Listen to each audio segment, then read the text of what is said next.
Welcome back to Experience Points, a less formal, more laid-back sort of video series where I talk about games that I've played a little bit of, but usually haven't finished. Welcome back to Experience Points, a less formal, more laid-back sort of Welcome back to Experience Points, a less formal, more laid-back sort of video series where I talk about games that I've played a little bit of and normally haven't finished yet, but today I actually beat Loop 8 so that you don't have to. But you might just want to anyway. Loop 8, Summer of Gods is a game that comes out tomorrow on PlayStation 4, Nintendo Switch, and PC, and I think that's about it. And I think that a lot of people have already kind of had their say about what they think about this game, and I know already that a lot of people didn't really love it the way that I actually did. It's not really my job to convince you to play a game or not, but if I just start telling you all the bad stuff, you're probably just not going to stick around for the good stuff.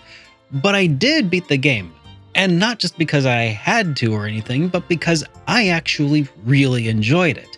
So let me start this video a little bit differently. I'm going to present to you the game in its most positive light that I can at first, and then explain some of the caveats that might deter some of you from wanting to actually play it. So here's the sales pitch.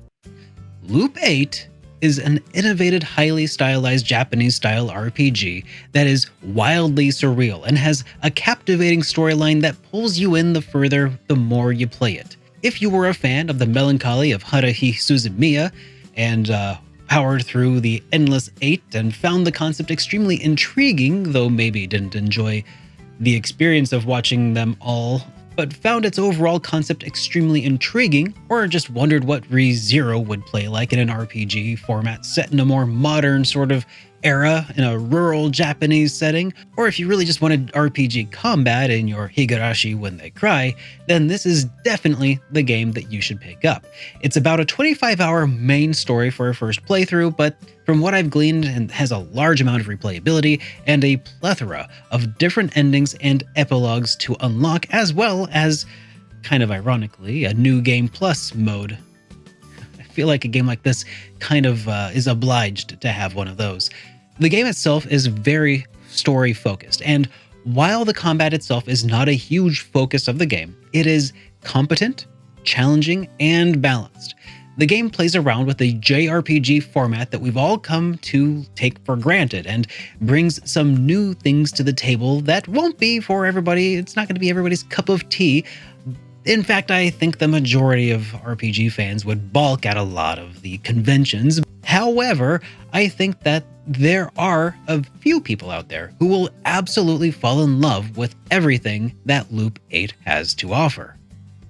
But Loop 8 isn't a typical JRPG, and if that's what you're looking for, then just keep looking elsewhere.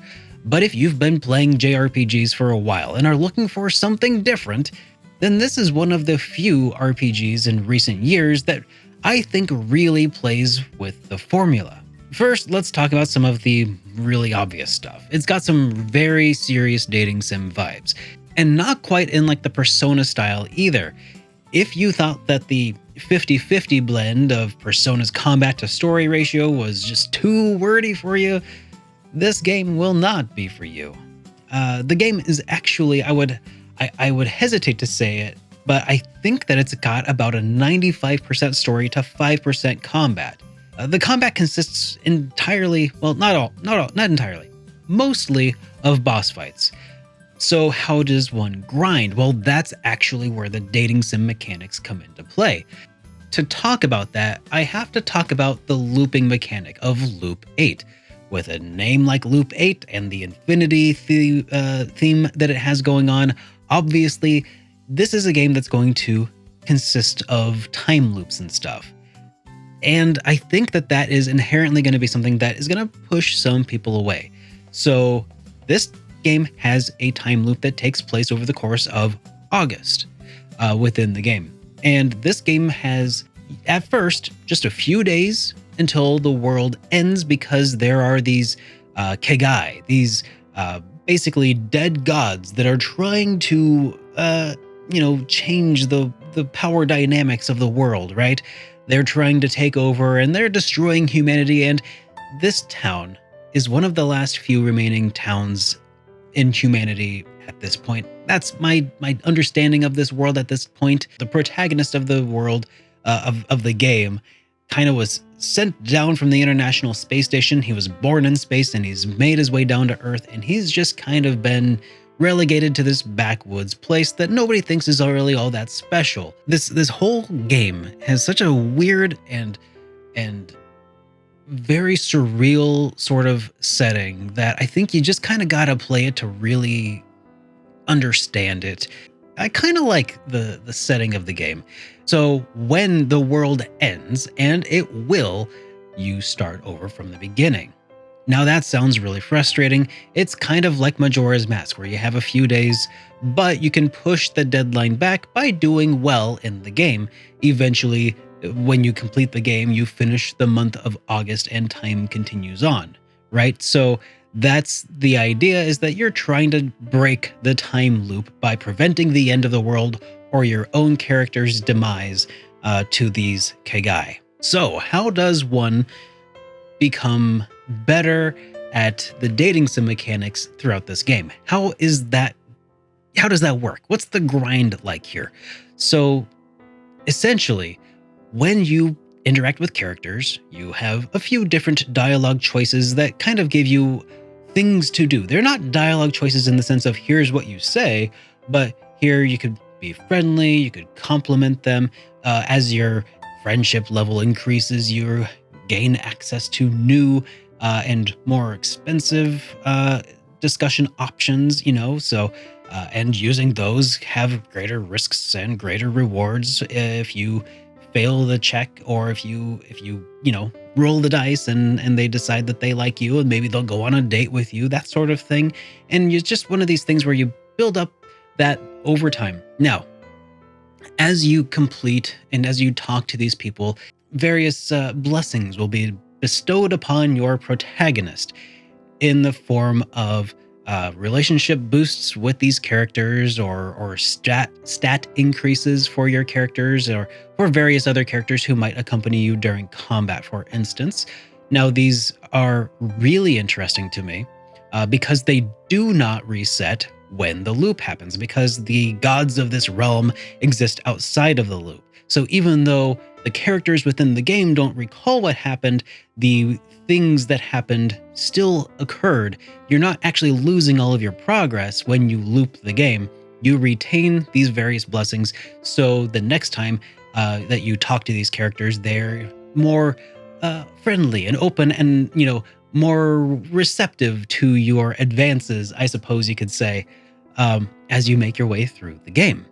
The grind does exist, and you're not really grinding so much against enemies as you are against your allies, building them up, gaining their power, getting blessings for those characters, so that when you take them into this Kegai world, in the mirror world, they'll have higher stats that accompany you into this mirror world, where they will help you fight against these monsters. But it is kind of grindy, in the sense that it's a lot of repetition, and a lot of, during these loops, you'll go back in time and you'll have some of these conversations with characters over and over again. Now, I know that sounds probably really weird and really different. So the way that I would think about it is that these, where you're just talking to people and mashing A or selecting options in a menu of various options in order to, increase their stats, that's the grind. It is the JRPG disguised as a dating sim. It's really different. It plays around with the mechanics. Some people will like it, some people won't. But when it comes down to it, it is all a game about selecting options from a menu to increase a character's affinity for your character. Now, I think that most characters have the option to be romanced. I don't think that has to be an option for all of the female protagonists, and I think that the male protagonists can also be romanced. And in that regard, I will also mention that honestly, not all of the male characters who you can romance are like really gay coded or anything. Honestly, it's pretty refreshing to just be talking to a dude and he's just like, I realize I swing both ways, and he just mentions it. And then that's it, and then you could, from there, go on a date with him and see where that goes if you want to. That said, there's also a ton of waifus, and honestly, the waifus outnumber the male people in this story something like 3 to 1. There's a lot of waifus out there, and yeah, if you are into romancing anime girls, then hey, you are very much in luck. All of the various anime and JRPG romance tropes are present for better or worse. At first, I will also say that it felt like this game kind of repelled my advances as I was trying to play the game, much like many of the characters who I was first trying to get to meet. However, the very first couple of loops that you go through will likely end in disaster, but persistent players who make their way into the game will start to make headway. And I think that that's really something that I wouldn't have realized if I hadn't just started playing. And in fact, I felt like that was part of the challenge to me. Was I felt like I really wanted to keep playing to find out what this game had going on. And as a story goes, I really actually enjoyed it. Now, let's talk about the visuals here, because they are one of the most distinctive features of the game at face value. It is one of the very first things that really got me hyped for this game, is that it looks pretty dang spectacular.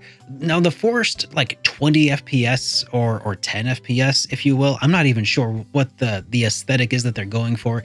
It's not something that I have any great dear love for, but I've seen worse implementations of it elsewhere. So it kind of grew on me after a while. And I think that even in combat, actually, especially in combat, seeing some of the combat animations in that, anime style 10 FPS or whatever it is, it looked really cool.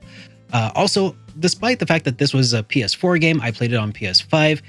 Even on a PlayStation 5, it had load times that were pretty annoying. But really, all in all, this is what I would call kind of a concept game. It's avant-garde, it's experimental, and not every experiment pays off. But a lot of them worked for me, and I think that they could work for you if you've got an open mind. And if not, then hey, whatever, it's, not my game. Anyways, I hope that my rambling here and ranting and talking about kind of a very heavy dating sim with JRPG mechanics, I hope that was entertaining to you in some way. I was really excited about this game when they first announced it. I had to play it. I was actually going to put out a video last week, but embargo ended up getting lifted early, so I wasn't ready in time. So I figured, whatever, I'll keep playing and I'll see if I can really get to the heart of this game. And I think I did. And honestly, I don't regret it. It was a lot of fun, very different. A lot of you are going to hate it. I don't care. Have a good rest of your day, everybody. I'll see you in the next video.